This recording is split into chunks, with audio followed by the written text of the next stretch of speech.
I'm Thomas Liemba. I'm Sarah Hewitt. I'm Nick Romos. And we are PureWave Desalination. So quick background, according to a study done by the UN in 2019, approximately 90% of all natural disasters have some kind of impact on drinking water resources. When these disasters strike, one of the biggest problems that occurs is that critical water infrastructure is damaged, including treatment plants, wells, and pipelines. Water that is available is often contaminated by sewage and other pollutants, meaning that those impacted can be left without water for days or even weeks. So with this in mind, our solution is to create a desalination unit that is number one, portable, two, reliable, require minimal maintenance, and can produce enough drinking water for 2 people within a 24-hour period so as to meet guidelines provided by the Mayo Clinic. So basic assumptions. Number one, we're assuming that users have access to a portable generator that can support at least 1,200 watts, and also obviously access to a water source. The method we use is thermal desalination. This is when you heat up the water so it boils and turns into steam, which is then condensed back into water. When it's turned into steam, it leaves behind salt and other particles, and then it also kills any bacteria or microorganisms existing in the system that could be harmful. The most common portable unit is reverse osmosis. This is where water is pushed through a semi-permeable membrane, but this requires frequent maintenance, and the membranes have to be replaced every so often, and most of these models are upwards of $2,000 to $4,000. Some ethical considerations that we wanted to keep in mind during our design process. Number one, we want to make sure that we can consistently provide clean drinking water. Our system is reliable, so people are dependent on our system. We have to make sure that we can come through. We also have to keep in mind brine collection, so that's what's left after our system is run its course. We have to make sure there's a way to safely dispose of this brine. And we also want to make sure our system is not further polluting the environment, so pieces aren't breaking off and we're making things worse. So the Environmental Protection Agency and World Health Organization outlined drinking water standards. Of course, our main focus for this project this year was sodium and microorganisms. Between the normal range of seawater, it's about 10 to 37 grams per liter of sodium. And then for microorganisms, of course, we don't want any in our batch at all when we produce our water.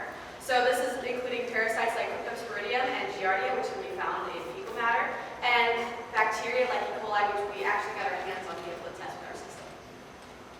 So this is our basic breakdown schedule. This is how we stayed on task, how we created the design that's standing in front of you today. Again, this is just our basic schedule that helped keep us on task, keep us focused, and now we have our great full presentation right now. You test it. This was our original design we showed off last semester, which led to the creation of our prototype here. So to begin, we could collect water in the input jug from a water source, and this water could be ran through a mesh filter into our UV tank. There's a UV light within this tank that can kill any unwanted bacteria, including heat-resistant bacteria that might not get killed through the boiling process. This water is then split into first our boiling tank through our spigot and our pump tank, and the water in our boiling tank will get boiled.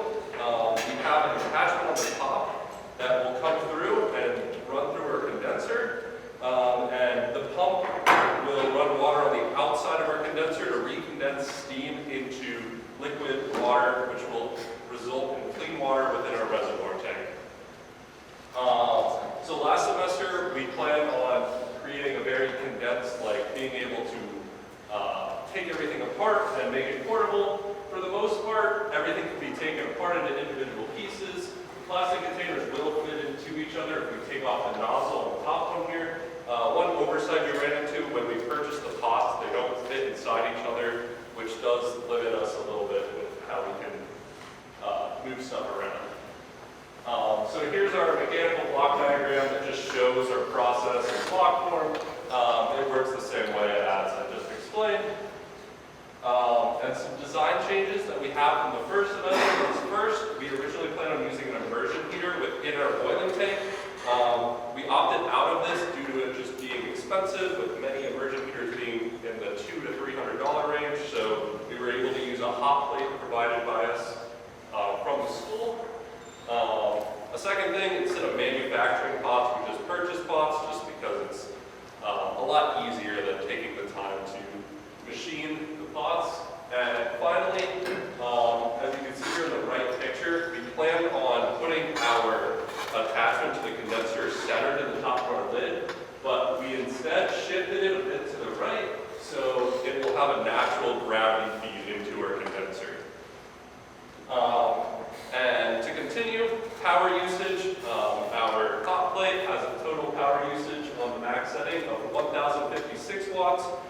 pump will run at 84 watts, and the UV light will run at 7 watts for a total of 1,147 watts for our whole system.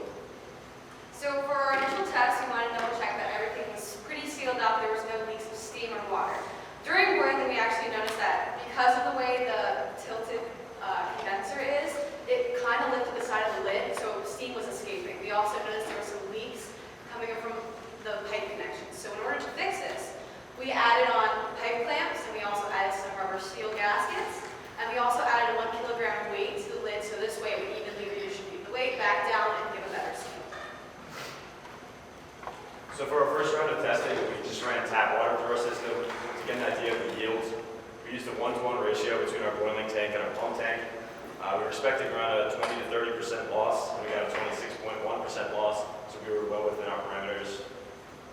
In this video of the test, the water's in the boiling tank, and then that is the pump tank, which is running water through the condenser, which is cooling it down from steam back into water. It'll be difficult to see, but if you look at the next pipe, you can see water droplets dripping down into the reservoir, which is safe, clean drinking water. And then for the test two, we did different ratios of water in the pump tank and the boiling tank. This is just to check our consistency and see if the losses change for different amounts in the boiling tanks. Unfortunately, we had a little bit extra, 30.8% instead of 26.1% loss. These varied and stayed within that range. So like you were saying, for our third test, we did it with salt water, checking our consistency again using a consecutive batch. So for our first batch, we ended up with a resulting 410 milliliters of water in our reservoir, which only had a 31.7% loss.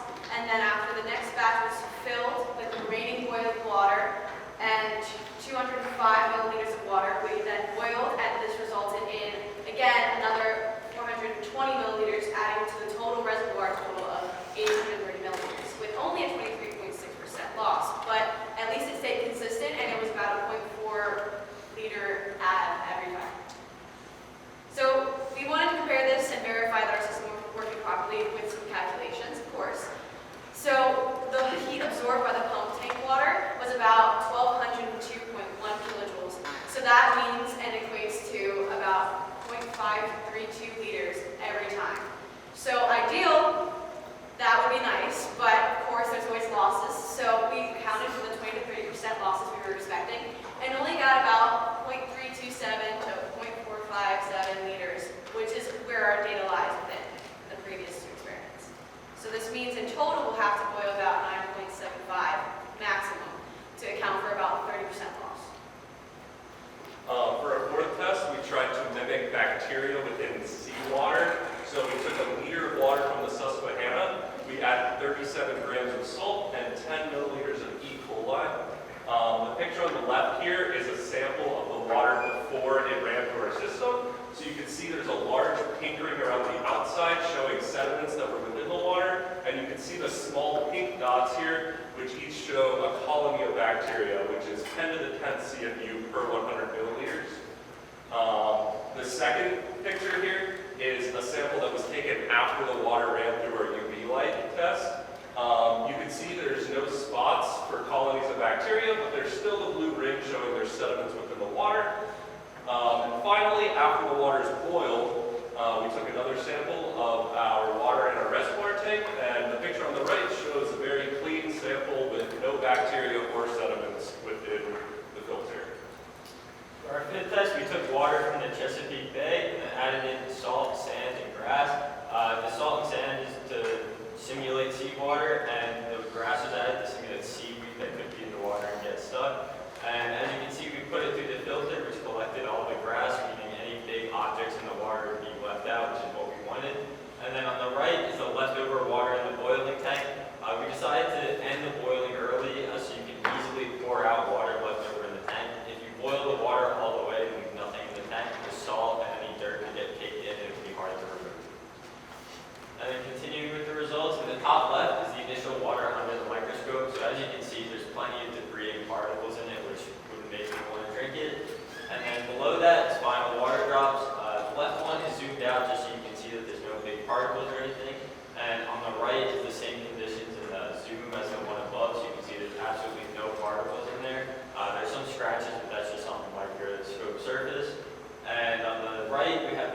water and the final water, there's a major difference. The left water is completely dirty and undrinkable, and the right is completely clean and clear. So in order to verify that we removed all salt, we use a conductivity meter, which of course measures dissolved ions of salt within the water in microsiemens per centimeter. So as you can see, we ended up with a very salty mess of a concoction for the bay water. And then after the boiling process, as you can see, we ended up with a conductivity less than tap water. So that means there was even less salt in our batch than there is usually found in tap water. And previously during our experiments, we also did a verification to make sure that the Susquehanna solution matched similar to seawater. So as you can see, the Atlantic City seawater that we got a sample of was somewhat similar in value to the Susquehanna salt solution, which we added 37 grams of salt to 1 liter of the Susquehanna. So looking back, our first goal was to make the system portable. The OSHA standard for portability is around 51 pounds. Our system came out to around 29 pounds total, so we were able to meet this goal. Our system was also reliable. We put it through a lot of testing, and the only maintenance that was required was cleaning the mesh filter. So we were able to do that, and we were also able to meet our goal of producing 7.5 liters. We were able to do this in around 10 hours, which is pretty good. Here's a quick look at our budget. The total is $285, which is well below the $500 limit. On the right is estimated cost of stuff that we got from other departments, like the hot plate. We thank them for that. That would have put us slightly over. So with those donations, we were able to stay below the budget. And multiple future improvements can be made. The first one is more robust piping connections. So if you think of piping under a sink that could be used, which would have threading between all the connections, the threading would make sure no steam could get out, which would reduce our leakages. A pump tank cooling system could be used. We did look at the different types of refrigeration cycles to use instead of the steel tube heat exchanger, but unfortunately those are just way too expensive and set us way over the budget. A two-way valve can be used in the pump tank. This should be so you can easily remove the water as it warms up and put it into the boiling tank and replace it with new cooler water. And some sort of transport packaging can be used, either like a briefcase or a duffel bag or a backpack. An easy way to pack it up would be helpful. And then something like remineralization packets. As you boil the water, you lose some helpful minerals and nutrients. So adding these back in to get everything you need from the water would be helpful. Thank you all very much for listening. We'd like to give a special thanks to Dr. B, Dr. Anaya, Mr. Mitch, Ms. Suzanne, and the ladies from the biology department who helped us get the E. coli, as well as help prepare our samples, as well as the civil and environmental department for letting us use their hot thing. And a special thanks to the rest of the mechanical engineering department for putting up with 4 of us the last 4 years.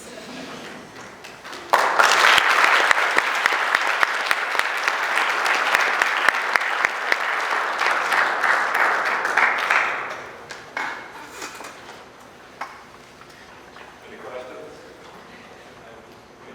All right, so I like the overall, you guys took a really good, your objective was very clear, and you really use a very kind of rigorous process to approach to get where you want to be.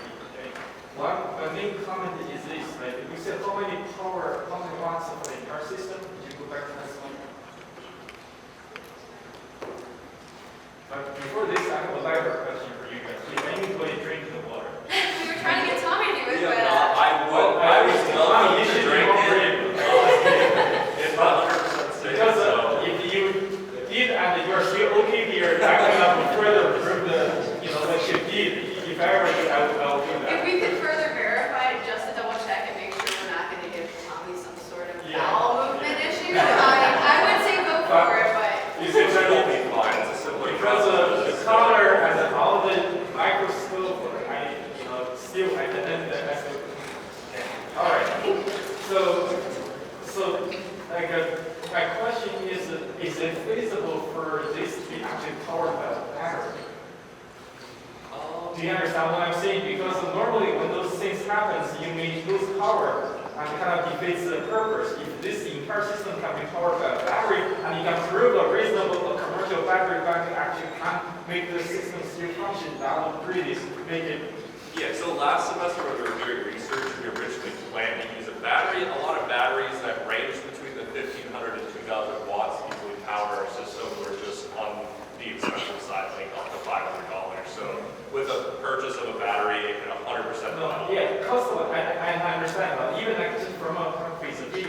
you don't have the power like here, you don't have the power from the battery. But I guess they approved for the real system, if you can power the battery, that's a, Yes, people it are would, willing to it invest would $1,000 run of on that that, system. correct, yes. Does that make sense? We would be If some sort of study can be done to prove that the commercial battery system can be used to power the entire system, that would be much more helpful. You see what I mean? Other than that, I think I like it. You guys really did a very, very scientific approach to the entire purpose. So, very good. Have you considered what type of generator, the size of the generator that you need, the size to operate it? Yes, so many home generators are typically in the range of 7,000 to 20,000 watts, so it would easily be able to power a system with additional power on the side to run any like refrigeration or anything else that's important to run within a house that might lose power. And with the generator versus the individual has a generator separate, typically, how would you combine the components? There's a lot of componentry here to make it more usable and then the emergency situation. What thought would you put in your mind to make it more adaptable in an emergency situation? So for most people, whenever there's an emergency situation, I know like my family, we have a home portable generator that actually has DC outlets built into it. So we're assuming that at least most people around this day and age, when they have smaller appliances that they have to plug in that use DC, most of the power generators that many people have are going to have those outlets so that we can easily plug our device in and use those. And how can you reduce the componentry that you have there? There's a lot of configuration. So I mean, for the most part, everything is kind of necessary, and what we use, you can always use separately the UV, so that the UV is running at one point, unplug the UV, and then use the pump and the hot plate at the same time, so you're not overdoing the system, so you can have that bit of exchange. But if you want to use it concurrently, you will need at least 3 outlets or some sort of extension plug. Thank you. All joke aside, there's this Kirby Center. They can actually, I think that if ever if you do a really testing of the quality of the water, people actually can tell you scientifically, is it drinkable? You see what I mean? We don't have to sacrifice the army for that purpose. But you see what I mean? Like, if you want to answer that question, you see what I mean? Like, is this, at the end of when you turn this yellow water into this, is it really drinkable? I think right now we still have a little mystery there, but if you can answer that question, that really kind of, you see what I'm proving your work. I still think it'd be more fun to sacrifice that. Overall, you see what I mean? I wish you guys sent some samples to that for my test, of course, that's extra cost, but I'll be right into it. I was trying to figure out what your figure of merit would be for efficiency. It seems like to me liters of water, of purified water per kilowatt hour or something like that. You had one slide that showed 1,200 or so kilojoules, and it went by in a hurry. It looked like that produced 0.5 liters of water. Is that okay? Yeah, there you go. So you've got 1.2 kilowatt seconds producing 0.5 liters of water. Is that right? Yeah, so unfortunately, due to the small size of our pump tank reservoir, we would in fact produce a little bit more if we had some sort of continuous larger reservoir. So in this case, you're going to get about 0.5 liters every time we run through the tank and boiling. Cool down the steam that's coming from the units. 1,000 watts is pretty close to what your heater is putting out. So you're saying a second of operating that heater is going to produce half a liter of water? I'm not sure I follow your math there. You might want to check to see if see how long you have to run that heater to get your 0.5 liters.